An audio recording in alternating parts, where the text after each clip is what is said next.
जादुई संतरा। एक समय की बात है।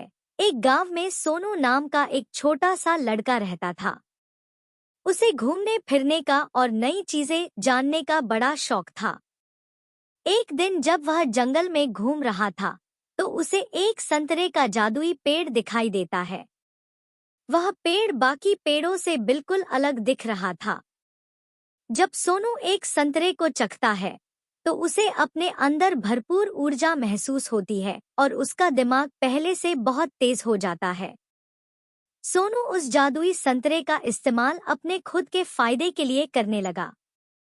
उसे हर चीज पहले ही पता चल जाता और हर कठिन से कठिन प्रश्नों को हल कर लेता था।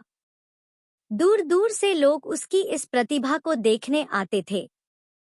जैसे जैसे समय बीतता गया सोनू की शक्तियां कम होती गई।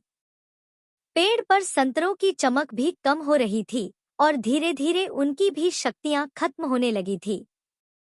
जल्दी ही सोनू को यह एहसास होता है कि वह अपनी खुद की प्रतिभा को नजरअंदाज करते हुए जादुई संतरे की शक्ति पर बहुत ज्यादा निर्भर हो गया है। सोनू को अपनी गलतियों का एहसास होता है और वह जादुई संतरे के पेड़ के पास वापस जाता है।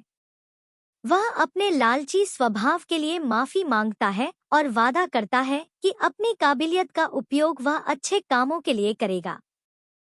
फिर अचानक से पेड़ के बचे हुए संतरों में वापस चमक आ जाती है। उस दिन के बाद से सोनू यह समझ गया कि असली शक्ति हमारे अंदर ही होती है और हम अपनी खुद की कौशल और प्रतिभा का इस्तेमाल करके ही दुनिया में बदलाव और खुशी ला सकते हैं।